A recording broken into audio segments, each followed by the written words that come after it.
Let's concentrate on Woking then now. Arguably the best non-league side in the country. Jeff Chappell has managed them now for 12 seasons.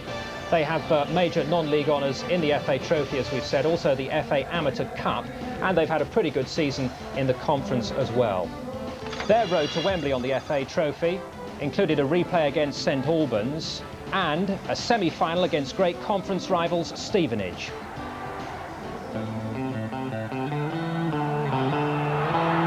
A great start to the first leg for Woking.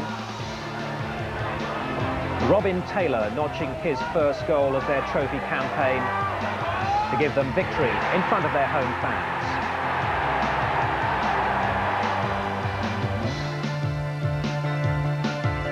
Stevenage right back in the tie as early as 41 seconds into the second leg. The goalmouth scramble finally finished by Barry Hales. That goal enough to take the second leg into extra time when the balance swung again. Substitute Darren Hay gave Woking the advantage. What about this for a celebration routine? Woking looked well on their way to trophy final number 3 in 4 years until a defensive lapse, letting Gary Cranshaw in the very last minute of extra time to take it to a replay. And so on to neutral territory at Watford's Vicarage Road. Time for Woking's old warhorse to chip in. Clive Walker at 40 has lost little when it comes to finishing. Woking 2 goals to the good when Andy Ellis's shot was deflected into the Stevenage goal. Lawrence Batty not too sympathetic towards his opposite number. Still time for a late twist in the trophy tale. 6 minutes to go. Jason Solomon put it all back in the melting pot.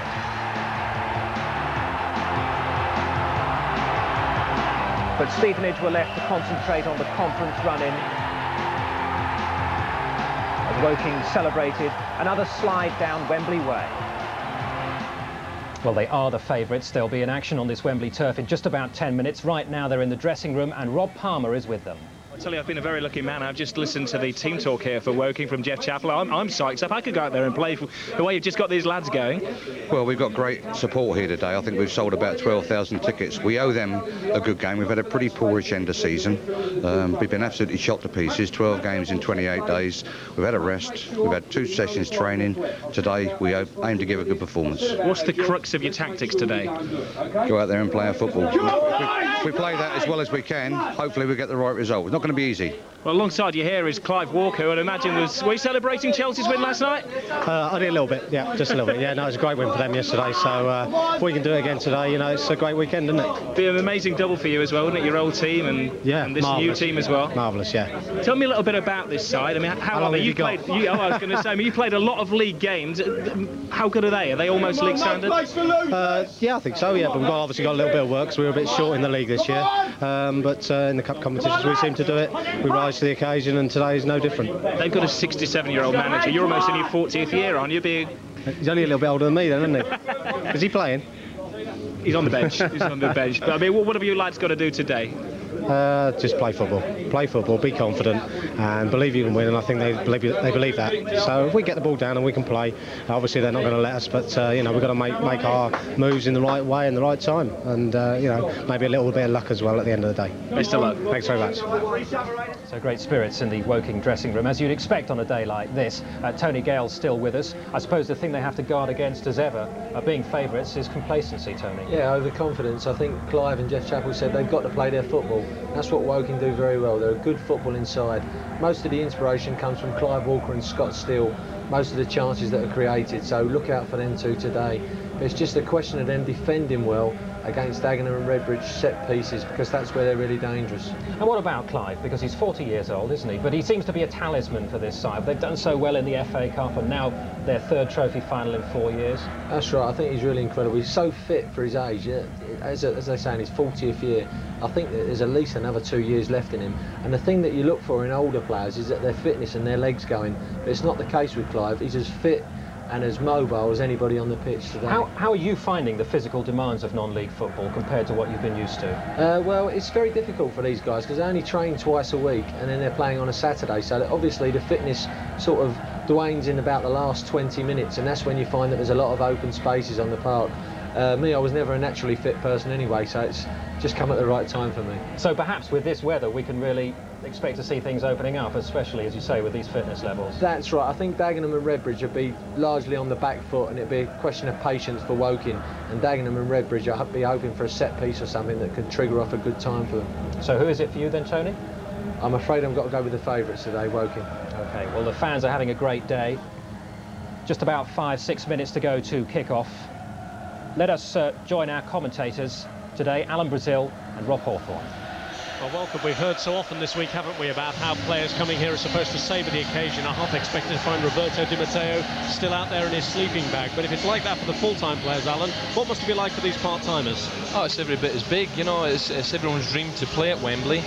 And, you know, you look at some of the fans around the stadium, the press box, you know, the director's box is full. This is a big day out for both clubs. I think it's lovely. Well, they've done their very best to create the right sort of atmosphere here, and the supporters are bedecked in their colours. The Dagenham and Redbridge team won the toss to wear their own colours. Woking won't actually be wearing that red and white strip today. Having lost the toss, they'll all be in yellow, so it's done well for the merchandisers at least. That's lovely, and I tell you what's really nice about this trophy as well. The amount of youngsters you get coming to Wembley. You know, sometimes it's very difficult to get tickets.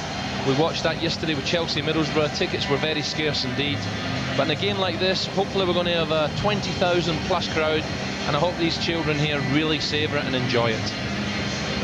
Well, both clubs have been selling tickets. Reckon they'd sold about 15,000, but it is an occasion where supporters can come in and pay on the day, which should top the attendance up. Whitby Town have had their lap of honour here recently. Chelsea had their lap of honour here yesterday, and now a very proud Ted Hardy preparing to lead out Dagenham and Redbridge on the left. And Jeff Chappell, the Woking manager, both of them very experienced at this walk. It's the fourth time that Ted Hardy has been here as a manager, and it's the third time in 4 years that a smiling Jeff Chappell has led his Woking team out for the FA Umbro Trophy final. This is when the old nerves, the legs and nerves are jangling. Some of the younger players will be thinking, you know, come on, I've got to play well today. And there might only be 20,000, but the roar of sound, it'll be deafening to some of the inexperienced younger players. And they're ready to experience it now. The Dagenham players coming right out in front of their supporters, who are at the tunnel end.